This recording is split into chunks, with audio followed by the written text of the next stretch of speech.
Le message de ce matin, c'est en route vers les Canaan. Alléluia. En route vers les Canaan. Gloire soit rendue à Dieu. Nous pouvons ouvrir nos Bibles dans le livre de Genèse, chapitre 15.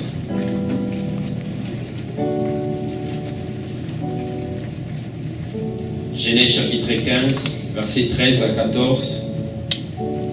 Nous lirons ensuite Exode chapitre 3, versets 7 à 8. Et enfin, nous lirons Nombre chapitre 13, à partir du premier verset. Genèse chapitre 15, versets 13 à 14. La Bible dit ceci. Et l'Éternel dit à Abraham, sache que tes descendants seront étrangers dans un pays qui ne sera point à eux, et ils seront asservis, et on les opprimera pendant 400 ans. Mais je jugerai la nation à laquelle ils seront asservis, et ils sortiront ensuite avec de grandes richesses. Exode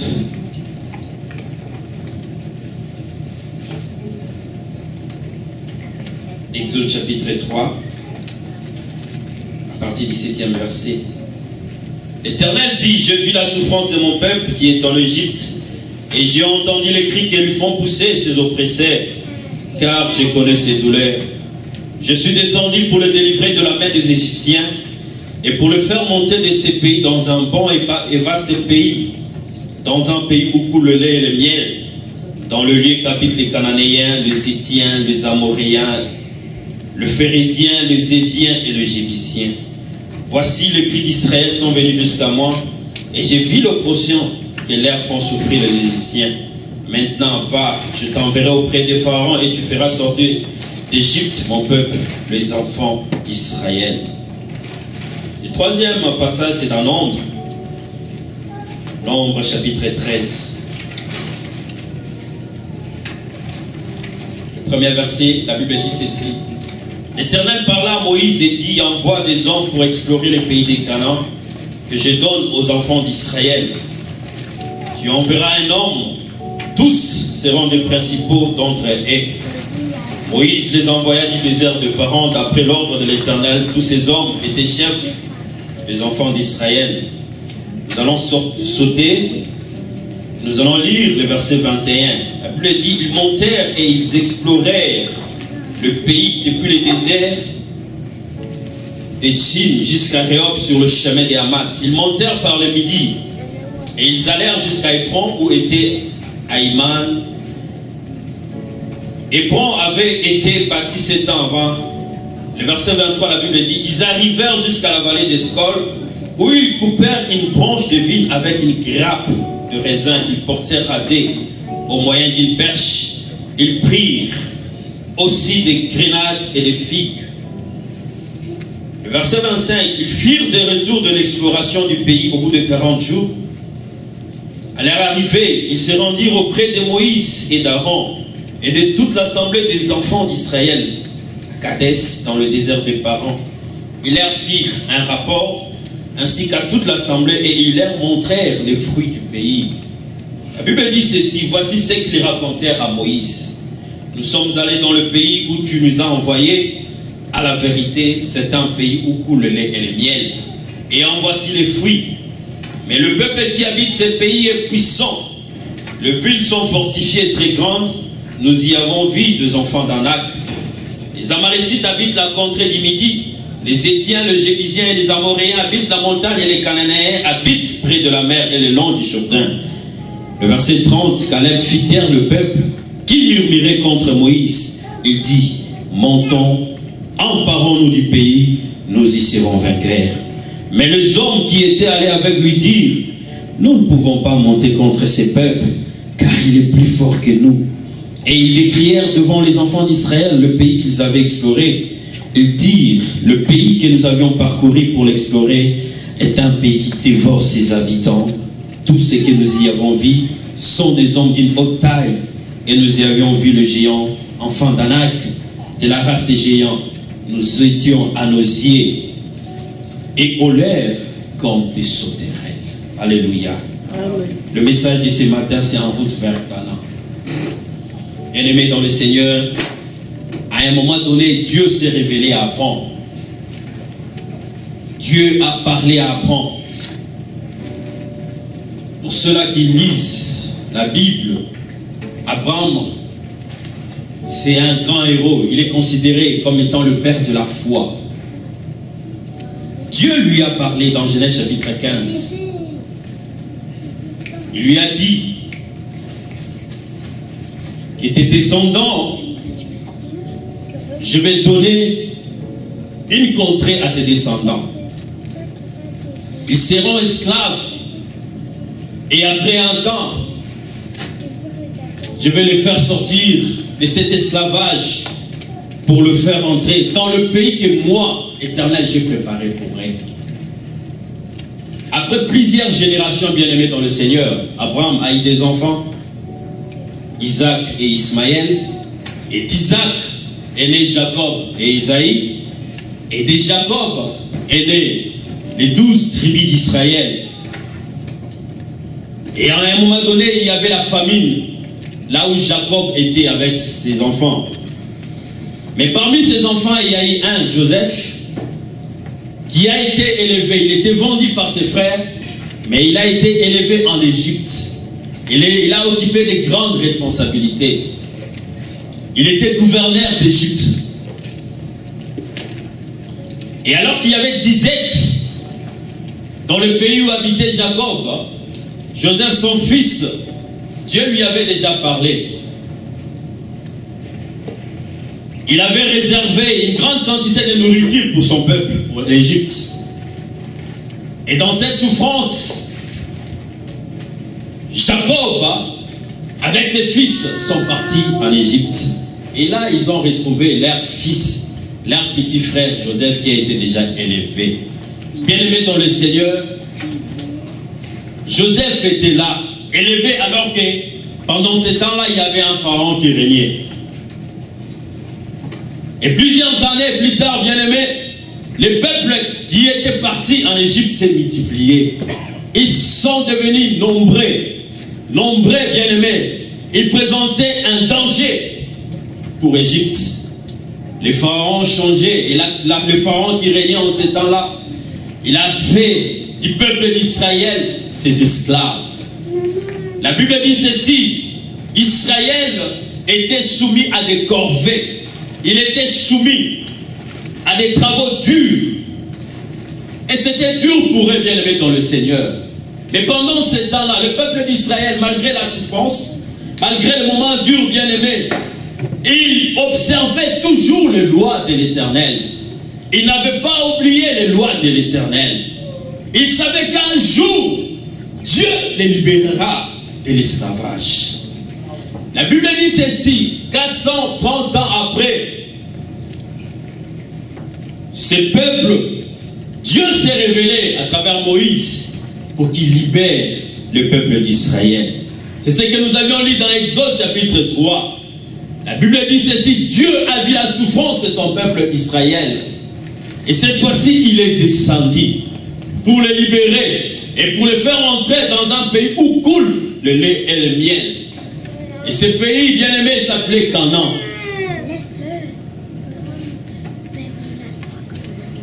Canaan, c'était bien-aimé les lieux de la promesse.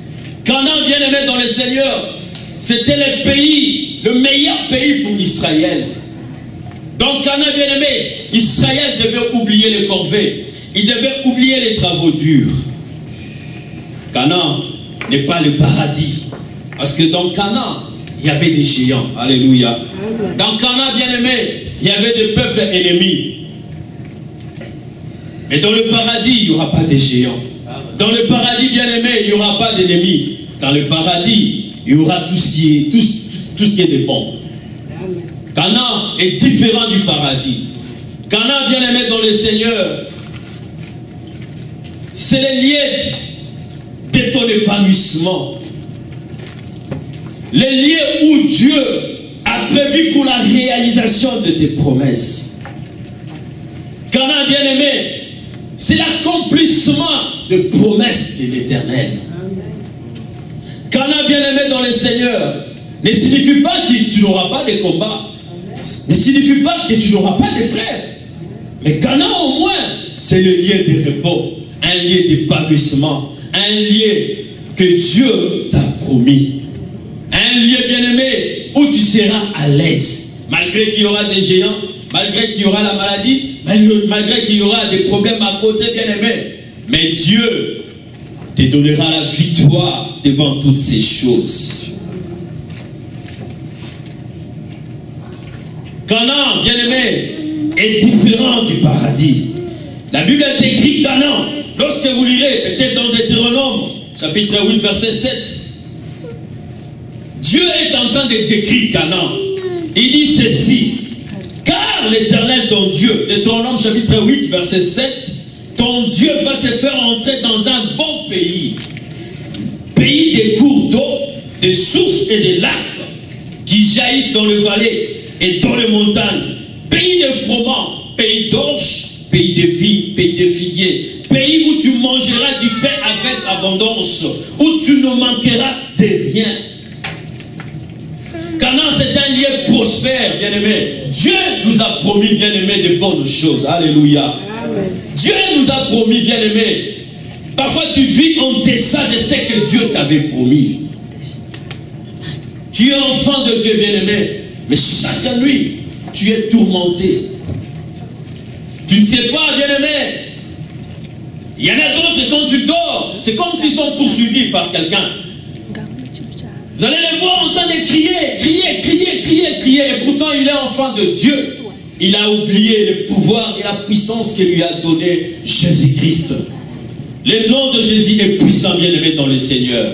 Il suffit de prier, demander la force, demander la protection de l'Éternel et Dieu te protégera. Tu es enfant de Dieu, bien-aimé, mais tu vis loin de ce que l'Éternel t'avait promis. Mais pour arriver en Canaan, bien-aimé, il y a plusieurs étapes. C'est un processus. La Bible dit ceci: Israël est sorti. Il est sorti, bien-aimé. Il y a beaucoup d'étapes. Mais lorsqu'ils sont arrivés proches du Canaan, dans Nombre chapitre 13, Dieu parle à Moïse. Il lui dit: envoie maintenant des gens, choisis 12 parmi le peuple d'Israël. Une personne par tribu, envoie-les pour aller espionner Canaan, voir ce que le pays est, voir comment sont les villes, voir comment sont les arbres, y a-t-il de bons fruits, est-ce que c'est vraiment le pays que Dieu nous avait promis. Lorsqu'ils sont arrivés dans le désert de Paran, Moïse a choisi 12 espions. Ils sont partis. Ils sont entrés dans Canaan, bien-aimés dans le Seigneur. 40 jours après, ils sont venus devant Moïse. Et ils devaient faire un rapport à Moïse. En route vers Canaan. Il y a des obstacles, bien-aimés, qui vont t'empêcher d'entrer dans Canaan. Il y a des obstacles, bien-aimés, dans le Seigneur, venant de toi-même, venant de l'ennemi, venant du diable aussi, bien-aimés, qui peuvent t'empêcher d'atteindre ce que Dieu a promis pour toi, ce que Dieu a réservé pour toi. Et ce matin, bien-aimés, nous allons voir tous ces obstacles, pas tous, mais nous avions énuméré que 4. Il y en a beaucoup, bien-aimés, dans le Seigneur. Si tu lis la Bible, essaie de lire ces parcours du peuple d'Israël. Tu verras effectivement qu'il y a eu des choses qui ont empêché le peuple d'Israël d'entrer dans Canaan. Bien-aimés dans le Seigneur, lorsque vous lirez la Bible parle de plus de 600 000 personnes qui sont sorties de l'Égypte. Sans compter les enfants. C'est ce que dit la Bible.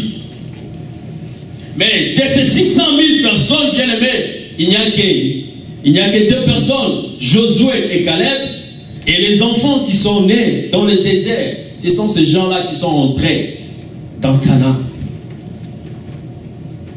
Où sont partis les autres, bien aimés? Ils ne sont pas entrés dans le lieu de la promesse. Pourquoi? C'est ce que nous allons voir ce matin. Parce qu'il y a eu des obstacles, il y a eu des choses qui ont empêché, bien aimés, à tous ces mondes, un grand nombre, d'entrer dans Canaan. Bien aimé dans le Seigneur, Dieu t'a promis quelque chose. Il y a des promesses pour toi.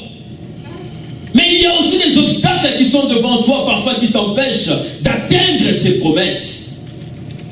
Seras-tu du nombre qui va entrer dans Canaan? Seras-tu du nombre, bien aimé dans le Seigneur, qui va sucer les leux et les miels? Seras-tu de ces nombres, bien aimés, qui vont entrer dans le pays de la promesse? Il y a des obstacles, mon frère, ma soeur, qui nous empêchent d'entrer dans le lieu de notre prospérité. Dans Nombre chapitre 13, Dieu dit ceci: envoie de gens dans Canaan, en Canaan, bien aimé, dans le pays que je donne. Dieu dit, c'est un pays que moi je donne. Alléluia. Amen. Il dit, je donne ce pays. Dans la pensée de Dieu, bien aimé, il a déjà donné ce pays au peuple d'Israël. Il a déjà donné. La promesse est là. Il n'a pas dit allez, mais Dieu dit ceci: je donne ce pays. Alléluia. Amen. Vous savez, il y a parfois certains rêves, certains songes. Dans la nuit, nous dormons, Dieu nous parle quelque chose de bien, quelque chose. Mais tu te réveilles le matin, bien aimé, et tu constates que la vie est ce qu'elle est. Elle est telle qu'elle est. Dieu t'a déjà donné la chose. Mais il te dit, lève-toi. C'est un processus. Tu dois te battre pour entrer, pour saisir la chose que je t'ai donnée. Mais dans la pensée de Dieu, il t'a déjà donné. C'est vrai, il y aura les combats. C'est vrai, il y aura ces temps-là, des étapes, bien aimées. Mais malgré ces étapes et ces combats, il t'a déjà donné la victoire. Et à la fin, tu auras la victoire. C'est à toi et à moi de persévérer. C'est à toi et à moi d'aller de l'avant avec la promesse qui est avec nous. Quelqu'un qui a la promesse, bien aimé, moi je les compare toujours à quelqu'un, à un champ. Un champ, bien aimé, lorsqu'on sème, on sème des grains. On met des grains, bien aimé. Une semaine, peut-être 2, 4, 5 jours, tu ne verras rien dans le champ. Rien. Pour ceux-là qui ont vécu peut-être dans le village et qui connaissent ces choses, ils savent. On a cultivé, on a labouré la terre, on a sémé, on a mis des grains de maïs. Mais après 4 jours, bien aimé, tu ne verras rien. Mais passe encore après une semaine, après 10 jours, tu verras des bouchons. Tout le champ, bien aimé, vert. La semence est là. La promesse est là. C'est ça un homme qui a la promesse de Dieu. La promesse de Dieu, c'est comme une semence, bien aimée, qui est en nous. Un jour, si aujourd'hui, ça ne sort pas ou ça n'explose pas, il y aura un jour où ça va exploser. Il y aura un jour où le champ sera vert. Il y aura un jour, bien aimé, où tout le champ sera vert, bien aimé, dans le Seigneur. Et lorsque le champ vert, il y aura des plantes. Et lorsque les plantes seront là, bien aimé, un jour, il y aura des fruits. Il y aura, bien aimé, du maïs. Alléluia. C'est ça un enfant de Dieu. Voilà pourquoi, bien aimé dans le Seigneur, ne te moque pas d'un enfant de Dieu. Ne te moque pas de celui qui a la promesse. Celui qui a la promesse, bien aimé, un jour, tôt ou tard, cela s'accomplira. Parce que notre Dieu, c'est un Dieu fidèle. La Bible dit ceci: il est fidèle. Il bénit jusqu'à la 1000e génération. Bien aimé dans le Seigneur, tu as la promesse avec toi. Est-ce que tu entreras dans Canaan? Il y a des obstacles qui sont devant toi. Le premier obstacle, bien aimé, que j'ai énuméré en lisant ces passages, c'était Pharaon. Pharaon, c'était un obstacle, bien aimé. Il a empêché au peuple d'Israël. Il ne voulait même pas libérer le peuple d'Israël. La Bible dit ceci, dans Exode chapitre 5, au verset D. Moïse et Aaron se rendirent ensuite auprès de Pharaon et lui dirent: ainsi parle l'Éternel, le Dieu d'Israël, laisse aller mon peuple. Pharaon répondit: qui est l'Éternel pour que j'obéisse à sa voix en laissant aller Israël? Je ne connais point l'Éternel et je ne laisserai point elle. Je ne laisserai point aller Israël. Pharaon, bien-aimé, était un obstacle pour Israël. Il a empêché Israël d'atteindre le lieu de la promesse. Il a empêché Israël d'atteindre Canaan. Il ne voulait même pas libérer Israël. Pharaon, bien-aimé, est symbole de l'ennemi. L'ennemi ne nous laissera pas tranquilles. Tant que nous sommes sur cette terre, tant que nous sommes enfants de Dieu, bien-aimé, l'ennemi ne nous laissera pas tranquilles. Alléluia. Il ne nous laissera pas tranquilles. Il fera tout pour nous empêcher, bien-aimé, de prospérer. Il fera tout. Regardez les païens, bien-aimés, ils sont à l'aise. Hein? Ils peuvent bien entreprendre quelque chose. Pourquoi? Parce qu'ils sont enfants de l'ennemi, ils sont enfants du diable. Ils sont déjà enfants du diable. Et le diable ne peut jamais les empêcher. Mais toi, enfant de Dieu, essaie de faire quelque chose. Tu verras qu'il y aura un obstacle. Mais malgré cet obstacle, Dieu sera avec toi. Ne pas perdre cet obstacle érigé par l'ennemi. Parce que Dieu te donne la victoire. Amen. Il a fallu 10 plaies pour que Pharaon accepte pour libérer le peuple d'Israël. La Bible dit ceci: si Dieu est pour nous, qui sera contre nous? Si il est de mon côté, qui sera contre moi? Si Dieu est pour toi, ma soeur, mon frère, qu'il y ait Pharaon ou pas, qu'il y ait le diable ou pas, moi j'entrerai dans le lieu de ma promesse. Amen. Moi je saisirai le fruit de ma promesse. Moi j'entrerai dans Canaan. Bien-aimé dans le Seigneur. Et qu'est-ce qu'il faut faire avec Pharaon? Qu'est-ce qu'il faut faire avec l'ennemi? La Bible nous dit de combattre l'ennemi. Lorsqu'il va nous attaquer, attaque-le aussi, bien-aimé. Et tu as la victoire avec toi. La Bible dit ceci: le diable, il est comme un lion rugissant. Il cherche qui dévorer. Il est comme un lion. Il n'est pas le lion, mais il est comme le lion. Parce que le véritable lion, le lion de la tribu des Gitans, c'est Jésus-Christ de Nazareth. Mais le diable n'est que comme un lion. Lorsqu'il vient t'attaquer, bien-aimé, invoque le véritable lion. Jésus-Christ, bien-aimé, il est ta protection. C'est lui qui est capable de te défendre. Il est capable de te donner la victoire devant l'ennemi. La Bible dit dans l'Apocalypse, nous l'avons vaincu à cause du sang de Jésus-Christ et à cause de la parole de leur témoignage. Amen. Nous avions vaincu l'ennemi. Le sang de Jésus-Christ est puissant, bien-aimé. Le sang de Jésus-Christ garde encore toutes ses propriétés. Les propriétés de délivrer, les propriétés de sauver, les propriétés, bien-aimées, de penser la blessure. Le sang de Jésus-Christ n'était pas seulement le sang, là, bien-aimé, qui avait coulé au mont de Golgotha. C'était un sang qui, jusqu'à présent, bien-aimé, est encore fort. Amen. Invoque le sang de Jésus-Christ dans ton combat et tu verras la victoire. La Bible dit ceci: ils l'ont vaincu à cause de la parole de leur témoignage. Témoigne, bien-aimé, que tu as vaincu l'ennemi. Alléluia. Amen. Vous savez, il y a des fois, bien-aimé, où quand tout le monde te décourage, encourage-toi toi-même. Dis-toi que je suis fort. Il y a des gens qui sont là pour décourager, mais dis-toi toi-même que moi je suis fort. Si toi tu ne t'encourages pas, il n'y aura personne qui va t'encourager. Oh, ce n'est pas de l'orgueil, frère, c'est ça. Si toi-même tu ne t'encourages pas, il n'y aura personne qui va t'encourager. Dans ce monde, il y a plein d'ennemis bien-aimés. Ils ne veulent pas que toi tu progresses.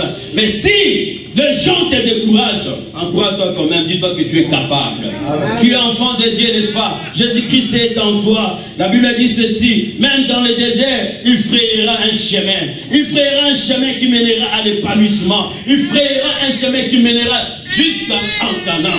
Amen. Qui est Pharaon pour s'interposer devant toi, bien-aimé? Pharaon, bien-aimé, n'a pas le pouvoir. Pharaon, bien-aimé, doit céder devant la puissance de Jésus-Christ. Pharaon, bien-aimé, il connaît la puissance de Jésus-Christ. Le problème avec nous, c'est que nous ne voulons pas impliquer Jésus-Christ dans notre combat. David, lorsqu'il s'est retrouvé devant Goliath, bien-aimé dans le Seigneur, lorsqu'il a vu Goliath insulter l'armée de l'Éternel, bien-aimé, vous savez ce qui a fait peur au peuple d'Israël, c'est parce qu'ils n'avaient pas impliqué l'Éternel dans leur combat. Ils voyaient Goliath le géant, Mais ne voyez pas qu'un Dieu est fort et capable de vaincre ces géants. Mais lorsque David est arrivé, il a dit ceci: quel est cet homme, quel est cet incirconcis qui injurie, qui insulte l'armée de l'Éternel? Et lorsqu'il avançait, bien aimé, avec sa pierre, la Bible dit ceci: il invoquait le nom de l'Éternel. Il adorait et louait l'Éternel. En fait, ce n'est pas David qui a combattu, mais c'est l'Éternel qui a combattu pour David. Parce qu'il a impliqué l'Éternel dans son combat. Implique l'Éternel dans ton combat et tu verras la victoire. Alléluia. Le deuxième obstacle, bien aimé, c'était le peuple païen. L'entourage, bien aimé, païen. La Bible dit ceci: les Amalécites, les Jébusiens, les Madianites, les Amoréens, les Phérésiens, les Éviens, tous ces peuples bien-aimés, ils habitaient dans Canaan. Et ils étaient un obstacle pour Israël afin d'entrer dans Canaan. C'était un obstacle. Dans la marche pour Israël, lorsque Israël allait vers Canaan, il a rencontré ces peuples bien-aimés. À un moment donné, Israël, lorsqu'il s'approchait, il a rencontré un roi qu'on appelait Balak. Balak, ayant entendu la force d'Israël, il a demandé à un prophète de venir maudire Israël. Et ce prophète s'appelait Balaam. Bien-aimé dans le Seigneur, le peuple païen, le peuple étranger, l'entourage bien-aimé peut constituer aussi un blocage pour nous afin d'entrer dans Canaan. Nous pouvons lire Nombre chapitre 23 s'il vous plaît. Nombre chapitre 23. Nous allons voir comment qu'est-ce que Balak, c'était un roi moabite. Il a invité Balaam, prophète de l'Éternel, pour venir maudire Israël. Bien-aimé dans le Seigneur, le peuple païen, l'entourage païen, notre entourage peut constituer un obstacle pour notre épanouissement. Nombre chapitre 23.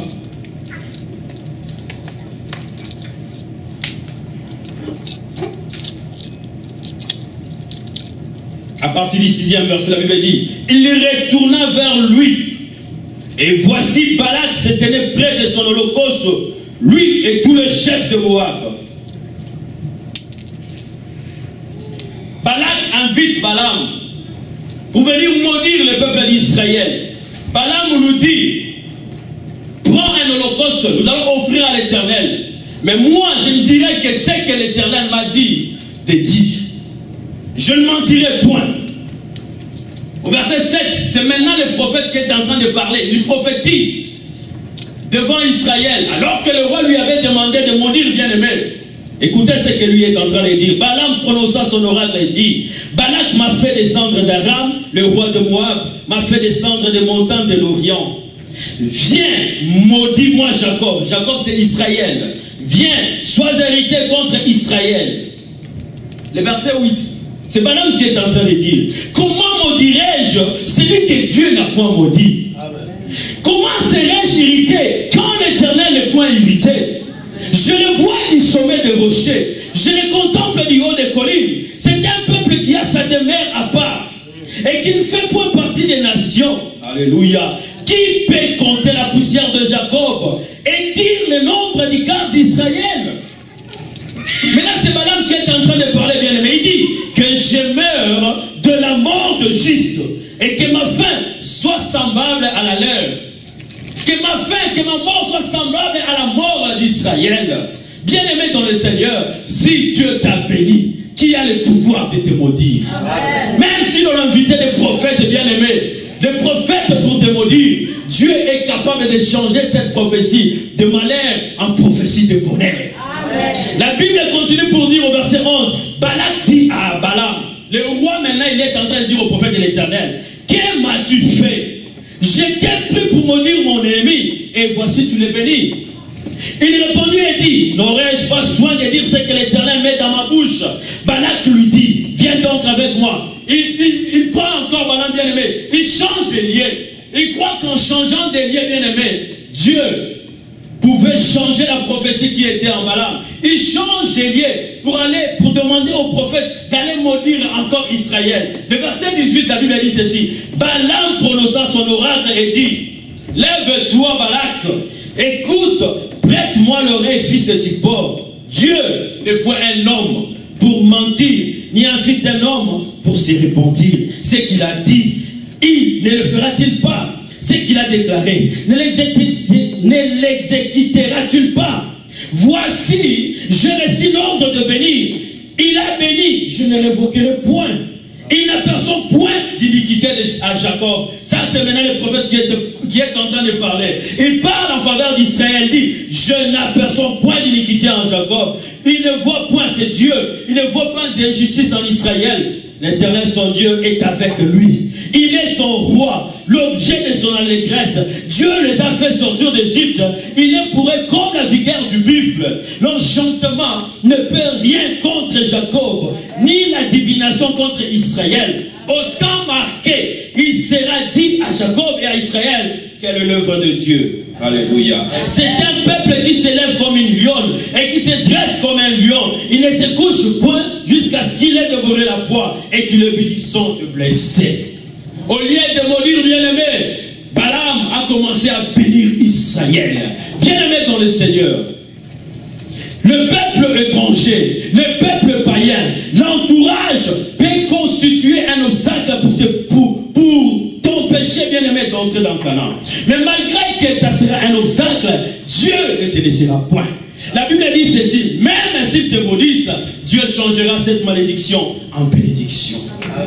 Il a maudit, bien-aimé, mais Dieu a changé ses paroles en bénédiction. Dieu, Balaam a commencé à bénir le peuple d'Israël. Frères et sœurs dans le Seigneur, notre entourage peut constituer un frein pour nous empêcher d'entrer dans notre Canaan. Mais la Bible dit, ils te feront la guerre, mais ils ne te vaincront pas. Parce que celui qui est en toi est plus fort que celui qui est dans le monde. Bien-aimés dans le Seigneur, les armes sont faites pour tuer, détruire. Mais il est écrit, si cette arme est forgée contre le juste, cela sera nul et sans effet. Alléluia. L'arme est faite pour tuer. Mais si cette arme est forgée contre le juste, elle sera nulle et sans effet. Sans effet, bien-aimé dans le Seigneur. Alléluia. Amen. Les troisième obstacle, bien-aimé, c'est le découragement. Le découragement, un grand obstacle utilisé par l'ennemi, bien-aimé, pour nous empêcher d'atteindre notre bénédiction. Le découragement, nous le voyons partout, bien-aimé dans le Seigneur. La Bible dit ceci, lorsqu'ils sont arrivés à côté, il a envoyé des espions. Les espions sont rentrés et ils devaient faire un rapport à Moïse et au peuple d'Israël. La Bible dit, bien-aimé dans le Seigneur, ils sont arrivés. Ils ont fait maintenant, ils commençaient à faire les rapports. Alléluia. Ils oublient la promesse que Dieu avait donnée. Leur avait donnée depuis le début.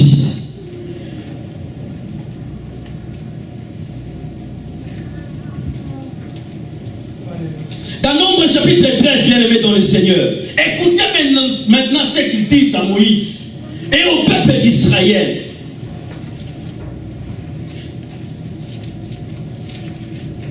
Le verset 25 des Nombres chapitre 13. Ils firent des retours de l'exploration du pays où, au bout de 40 jours, à leur arrivée, ils se rendirent auprès de Moïse et d'Aaron et toute l'assemblée des enfants d'Israël, à Kadès dans le désert de Paran. Ils leur firent un rapport, ainsi qu'à toutes les assemblées, et ils leur montrèrent le fruit. Ils commencent à parler, bien-aimés. Ils disent, voici ce qu'ils racontèrent à Moïse. Nous sommes allés dans le pays où tu nous as envoyés. À la vérité, c'est un pays où coule le lait et le miel. Et en voici le fruit. Ils ont même montré le fruit à Moïse. Parce que la Bible dit ceci, lorsqu'ils sont entrés, ils ont coupé une grappe de raisin. Et tellement que ça pesait, ils ont mis quelque chose bien aimé pour tenir la grappe, parce que ça pesait. Et c'était quelque chose pour montrer au peuple d'Israël qu'effectivement, dans Canaan, c'est un pays où coule le lait et le miel. À la vérité, c'est un pays où coule le lait et le miel. Et en voici le fruit. Mais Le peuple qui habite ce pays est puissant. Les villes sont fortifiées, très grandes. Nous y avions vu des enfants d'Anak. Anak, bien-aimé, c'était un géant. C'était des grands combattants, des hommes forts. Les Amalécites habitent la contrée du Midi. Les Étiens, les Jébusiens et les Amoréens habitent la montagne. Et les Cananéens habitent près de la mer. Caleb fit taire le peuple qui murmurait contre Moïse, dit, montons, emparons-nous du pays, nous y serons vainqueurs. Mais les hommes qui étaient allés avec lui dirent, nous ne pouvons pas monter contre ce peuple car il est plus fort que nous. Et ils décrièrent devant les enfants d'Israël le pays qu'ils avaient exploré, dire, le pays que nous avions parcouru pour l'explorer, c'est un pays qui dévore ses habitants. Tous ceux que nous avions vus sont des hommes d'une haute taille. Et nous avions vu les géants enfants d'Anak, de la race des géants. Nous étions à nos yeux et au lait comme des sauterelles. Oh frères et sœurs, quel rapport? Un peuple que dont Dieu a dit que vous irez dans le peuple, dans le pays des Canaan. Voici ces gens que Moïse a envoyés, au lieu de dire ce qu'ils avaient, en fait, avoir la foi, ils ont découragé tout un peuple. C'est vrai, c'est un pays où coule les lait et les miel. Mais il y a toujours un mais bien-aimé dans le Seigneur. Nous avions rencontré des géants. Mais Israël, tu as oublié la promesse de Dieu. Qu'est-ce que Dieu t'avait dit? Dieu t'avait dit, je donne au Canaan en ta possession. Tu enterras dans Canaan, bien-aimé. Mais ces gens, ils ont oublié la promesse de l'Éternel. Leurs paroles, bien-aimés, ont provoqué, bien-aimés, des problèmes au milieu d'Israël. Les gens se sont révoltés lorsqu'ils ont écouté ces rapports négatifs. Nous sommes incapables de combattre ce peuple. Nous sommes des sauterelles. C'est eux-mêmes qui ont déclaré. Alléluia. Ce ne sont pas les géants qui ont déclaré. Mais c'est le peuple d'Israël, bien-aimé, qui a déclaré que nous sommes des sauterelles devant ce peuple. Nous ne sommes pas forts. Nous ne saurons pas combattre, bien-aimé, contre ce peuple.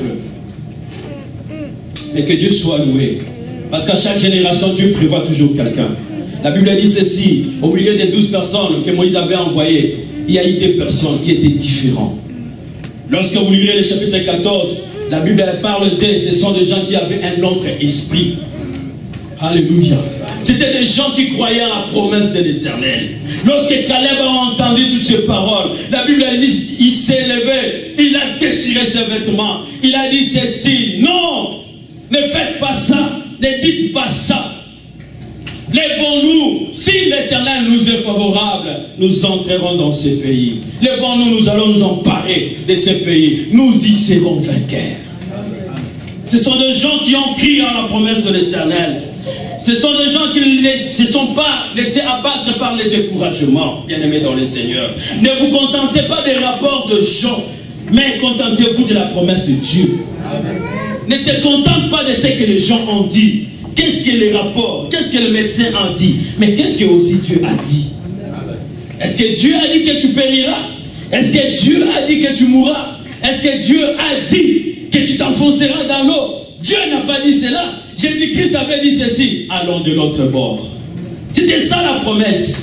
C'était ça aussi la promesse pour le peuple d'Israël. Dieu avait dit, je donne Canaan pour toi, Israël. Il n'avait pas dit que tu es une sauterelle. Il n'avait pas dit que tu es un insecte. Il n'avait pas dit que tu auras peur de géants, bien-aimés dans le Seigneur. Mais il a dit ceci, je vous donne Canaan. Loin de nous le découragement. Loin de nous les découragements, bien-aimés dans le Seigneur. Loin de nous les découragements. Bien-aimés, il y aura des gens qui vont te décourager. Mais accroche-toi à la promesse de l'Éternel. Qu'est-ce que Dieu t'a dit par rapport à ta vie? Lorsque les gens disent, ils donnent les rapports, est-ce que tu cherches aussi la face de l'Éternel? Qu'est-ce que Dieu t'a dit? À moins que Dieu te dise ce qui coïncide avec ce que les gens ont dit. Mais tant que Dieu n'a pas dit une parole négative à ta croyance, bien-aimée, crois encore à la promesse de l'Éternel. Dans la vie, bien-aimée, le chemin qui nous mène vers Canaan, il y aura des gens qui vont nous décourager. Mais accrochons-nous à la promesse de l'Éternel. Accroche-toi à la promesse de l'Éternel. Sois déterminé, bien-aimé, dans le Seigneur. Alléluia. Néhémie, lorsqu'il est rentré, bien-aimé, dans le Seigneur, pour bâtir la muraille de Jérusalem, pour bâtir le temple de Jérusalem, la Bible dit ceci: lorsqu'il est parti, il a rencontré, bien-aimé, des gens qui s'opposaient à cette œuvre. Mais Néhémie ne se laissait pas abattre. Il dit ceci: nous, ses serviteurs, nous nous lèverons et nous bâtirons. Mais vous n'avez ni part, ni droit, ni souvenir de Jérusalem. Il s'est basé à la parole de l'Éternel. Il s'est basé à la promesse de l'Éternel. Accrochons-nous, bien-aimés, à la promesse de l'Éternel. Ne suivons pas ces gens-là qui nous découragent. Lorsque nous entrions à l'université, bien-aimés dans le Seigneur, dans mon pays, lorsque tu entres à l'université, on doit te bléhir. Je ne sais pas comment on appelle ça ici. Bisoutage, blaisage, je ne sais pas si ça existe ici. Mais dans certains pays, ça existe. En Belgique, j'ai vu ça. Donc on doit te bléhir. Te montrer que tu es nouveau. Te faire entrer, comme on dit au Congo, faire entrer l'esprit, en fait. Te donner le courage là d'un étudiant, d'un universitaire. Nous étions avec un ami. Il y a eu quelqu'un qui nous a dit, il a commencé à nous maudire. Moi, j'ai considéré cela comme étant malédiction. À nous dire, qu'est-ce que vous croyez que vous allez réussir à l'université? Vous allez échouer. Il commençait, on ne les connaissait pas, mais c'était des anciens. Il commençait à parler du mal contre nous. L'ami avec lequel nous étions, bon, c'était un chrétien, mais il n'était pas assez vraiment encouragé. Moi, quand j'ai compris ces choses, j'ai dit au gars là, malgré qu'il était poil, parce qu'il était ancien, tu ne pouvais pas dire une mauvaise parole contre un ancien. Sinon, tu vas subir. En fait, il va te punir, comme on dit. Mais j'ai pris le courage, je lui ai dit non, nous allons réussir à l'université. Nous allons avancer. Et après, bien aimé, j'ai compris que ce monsieur-là, il avait repris l'année. Et il y a des gens qui croient que si lui, il a échoué, et tout le monde va échouer. Si lui, il n'est pas passé, bien aimé, tout le monde doit échouer. Non, bien aimé dans le Seigneur. Nous avions Jésus-Christ. Jésus-Christ est notre victoire. Si nous nous mettons à étudier, et là où nous ne comprenons pas, nous demandons la force à Jésus. Il va nous aider pour réussir à l'interrogation ou à l'examen. Mais il y a beaucoup bien-aimés qui partent avec leur force. Voilà pourquoi même à l'école, il y a des occultistes et des gens qui envoûtent. Mais pour toi, enfant de Dieu, prie. Étudie et prie. Demande la grâce de l'Éternel. Dieu te donnera la victoire. Frères et sœurs, nous avions étudié à l'université, on a fini. Ce monsieur-là qui nous avait maudit, il a fini quelques années après nous, parce qu'il avait encore repris certainement. Et les gars qui étaient avec moi, l'ami, aujourd'hui, c'est un docteur. Il a fait son doctorat en Belgique. Il est professeur à l'université. Bien-aimé dans le Seigneur, s'il avait suivi les paroles de ce Messie-là, il ne pouvait pas aller loin. Il a compris, et non, il faut s'élever contre ces messieurs. C'est une malédiction, il prononce des malédictions contre nous. Mais nous devons nous lever. On a parlé contre lui. Nous avions payé nos vies. Et Dieu a pourvu. Si toi tu as échoué, ne crois pas que tout le monde aussi va échouer. Tout le monde échouait devant la mort. Mais Jésus-Christ n'a pas échoué devant la mort. Parce qu'il est différent. La mort n'a plus rien contre Jésus-Christ. Parce que c'est lui-même le créateur de toutes choses. Alléluia. Gloire à Jésus. Le dernier obstacle que j'ai pu énumérer, je vais énumérer, c'est l'attitude négative. L'attitude négative, bien aimé dans le Seigneur. C'est cette attitude qui était dans le 10 espions. Quand ils sont rentrés, ils ont oublié la promesse de l'Éternel. Quand ils sont rentrés, ils ont commencé à dire de mauvaises choses. Des choses qui ont révolté le peuple d'Israël.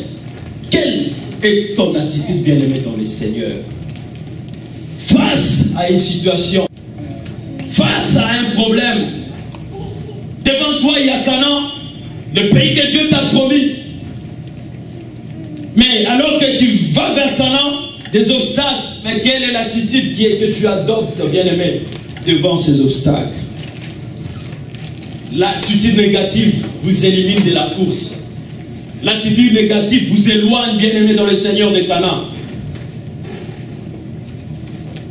L'attitude négative, bien-aimé dans le Seigneur, est contraire à la foi. Parce que la Bible dit, le juste vivra par la foi. La foi n'est pas une attitude négative, c'est une attitude positive. L'attitude négative, bien-aimé, c'est le contraire de la foi. L'attitude négative, c'est ce qu'avaient les 10 espions. La Bible dit ceci dans le chapitre 14 de Nombre, bien-aimé dans le Seigneur. Lorsqu'ils ont prononcé ces paroles, et lorsqu'il y a eu révolte dans le camp d'Israël, il y a eu certains Israélites qui se sont dit, nommons un chef et rentrons en Égypte. Israël a oublié les souffrances. Israël a oublié les corvées. Israël a oublié tout ce que leur faisaient les Égyptiens. Le rapport négatif, bien-aimé, a provoqué la révolte dans le camp d'Israël. La Bible dit ceci, Dieu n'était pas content de ces rapports. Lisez la Bible, bien-aimé. Il a dit ceci, je ne ferai que ce qu'eux ont déclaré. C'est Dieu qui dit, bien-aimé dans le Seigneur. Ils ont déclaré qu'ils seront des sauterelles devant les géants. Effectivement, ils seront des sauterelles. Ils ont déclaré qu'ils n'entreront pas dans Canaan. Et ces gens-là, bien-aimés, ils ne sont pas entrés dans Canaan. Bien-aimés dans le Seigneur, quelle parole prononces-tu devant une situation? Quelle parole prononces-tu devant, bien-aimé, des problèmes qui t'arrivent parfois? Vous savez, il y a des gens qui ont déjà maudit leurs enfants. Attitude négative, bien-aimé. L'enfant peut commettre une erreur. À cause de la colère, tu commences à maudire l'enfant. Tu ne prospéreras point. Regarde comment tu es. La maman ou le papa commence à injurier l'enfant, son enfant. 10 ans, 15 ans après, bien-aimé, ces choses que tu avais prononcées sur l'enfant vont s'accomplir sur l'enfant. Et quand tu verras ton fils ou ta fille ne pas se marier, ne pas être épousé, tu commences à taxer des sorciers, des oncles, des tantes, des potents. C'est toi-même qui as maudit tes enfants. Amen. Quelles sont les paroles que nous prononçons, bien-aimés? Prononces-tu des paroles positives ou des paroles négatives? Tu dois révoquer cette malédiction que tu as prononcée sur toi-même. Vous savez, il y a des gens qui se maudissent eux-mêmes. Lorsqu'il passe sur la route, il n'est pas content de sa situation, frère. Lui ne fait qu'apprécier les autres.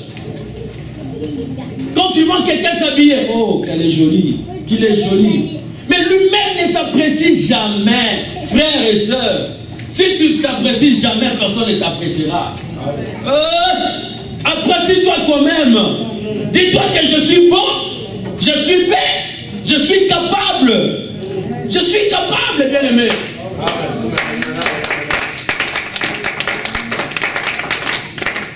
Tu te maudis toi-même, bien-aimé, ces choses arrivent dans ta vie. Tu es sorcier de ta vie. Parce que tu t'es maudit toi-même. Et ces choses arrivent dans ta vie, bien-aimé. La femme d'un serviteur de Dieu, je lisais dans un livre, Derek Prince, pour ceux-là qui ont déjà lu, c'est un serviteur de Dieu qui a fait l'œuvre du Seigneur, il est déjà mort. Sa femme, avant qu'il ne se marie, elle était, en fait, fille, elle était dans un internat. Et cette fille, elle n'appréciait pas ses pieds. Quand elle voyait quelqu'un avec des jolis pieds, oh, que ses pieds sont beaux, elle n'appréciait pas ses pieds. C'est elle-même qui raconte, bien aimé dans le Seigneur. Et lorsqu'elle a grandi, elle a été épousée par un serviteur de Dieu, Derek Prince. Elle dit ceci: j'ai développé une maladie, l'embolie. Il y a eu des sangs qui faisaient des caillots dans ses pieds. Et ça pouvait causer la mort si elle n'avait pas révoqué la malédiction qu'elle avait prononcée sur ses pieds. Heureusement pour elle, elle était épousée par un homme de Dieu. Et l'homme de Dieu avait prié.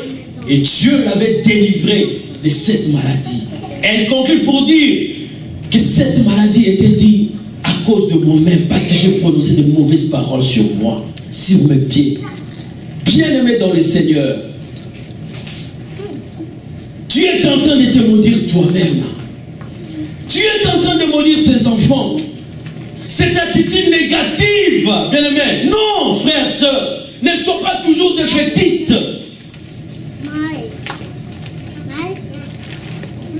Sois optimiste devant certaines situations, frères, sœurs. Non, le Dieu que nous adorons, c'est un Dieu fort. Nulle part dans la Bible, c'est un Dieu pessimiste. Non, c'est un Dieu fort. Mais ce n'est pas de l'orgueil. Ce n'est pas si c'est vantardisme. Mais nous sommes enfants de Dieu. Nous connaissons nos promesses et nous devons revendiquer nos promesses devant l'Éternel. Il y a des gens qui croient quand nous parlons et tout ça. Moi, je ne parle pas de la richesse matérielle. La richesse matérielle, bien aimé, si tu travailles, même les païens, ils en ont. Mais nous, enfants de Dieu, si nous travaillons et si nous donnons les dîmes et les offrandes, bien aimés, Dieu nous bénira. Amen. Mais je ne dis pas que nous, enfants de Dieu, nous serons milliardaires, c'est bon, c'est très bon, bien aimé, c'est bon. Mais moi, je suis en train de parler de la richesse spirituelle et c'est ce qui est important pour nous. La richesse spirituelle, bien aimé, permettra que nous puissions avoir cette richesse financière. Bien aimé, si tu poursuis toujours, l'objectif c'est toujours l'argent, l'argent, l'argent, l'argent, l'argent, l'argent. Tu risques de rater aussi le royaume des cieux à cause de l'argent. Oui, c'est vrai, nous devons avoir l'argent comme Dieu est pas ça. Nous devons l'avoir parce que nous avions besoin de beaucoup de choses dans cette église. Mais que l'argent ne soit pas tout, la richesse matérielle ne soit pas notre objectif principal. Poursuivons l'objectif principal qui est l'objectif spirituel. Amen. Dieu nous bénira, bien aimé. Mais commence à changer ton attitude, bien aimé. Ne change pas, ne sois pas comme les 10 espions qui ont la promesse de Dieu mais qui déclarent des choses négatives sur leur vie. Non, ils ont déclaré de mauvaises choses et ces choses se sont accomplies dans leur vie. Dieu n'agit que sur base de nos déclarations. Dieu, la Bible dit, tel tu penses, tel tu es. Si tu penses des choses négatives, bien aimé, ces choses vont arriver dans ta vie. Commence à changer ta pensée. Change, bien aimé, change ta pensée positive. Change. C'est important, bien aimé. Et Dieu agira. Et s'il voit que cette pensée coïncide avec ce qu'il a promis pour toi, ces choses vont se réaliser dans ta vie. Mais commence d'abord à changer, bien aimé. Tu dois révoquer la malédiction que tu as prononcée sur toi-même. Tu dois révoquer la malédiction que tu as prononcée sur tes enfants. Ne maudis pas tes enfants, bien aimés. Même sous l'effet de la colère, tu peux parler mal. Mais demande, viens, appelle l'enfant et commence à prononcer les paroles de bénédiction pour elle. Sur elle. C'est très important dans nos vies. C'est très très important dans nos vies. Combien on maudit des gens. Et ces choses sont arrivées dans leur vie. Change ton attitude, bien aimé. Et Dieu changera ton attitude. Oh, Jésus. Change cette attitude négative. Les espions ont déclaré que nous sommes des sauterelles. Et Dieu a considéré cela. Il a dit, vous êtes des sauterelles. Vous n'entrerez pas. À part mes serviteurs, Caleb et Josué. Caleb et Josué sont entrés. Parce qu'ils avaient crié à un Dieu capable. Dieu n'agit que sur base de nos déclarations. La foi, bien aimé, c'est ce que nous devons avoir. La Bible dit, le juste vivra par la foi. Et la foi, c'est cette monnaie qui nous permet de vivre le ciel sur la terre. Tu es sur la terre, mais avec la foi, ça te permet de vivre le ciel. C'est-à-dire de vivre ce que Dieu avait promis pour toi, le matérialiser sur cette terre. Caleb et Josué croyaient à l'accomplissement de ces promesses, les promesses de l'Éternel. Le peuple qui habitait Canaan, bien aimé, était déjà vaincu selon Dieu.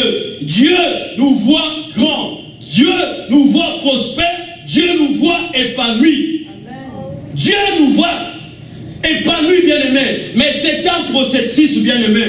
Et dans ce processus, il y aura des combats. Dans ce processus, nous allons rencontrer des obstacles. Mais tenons bon. La victoire est certaine.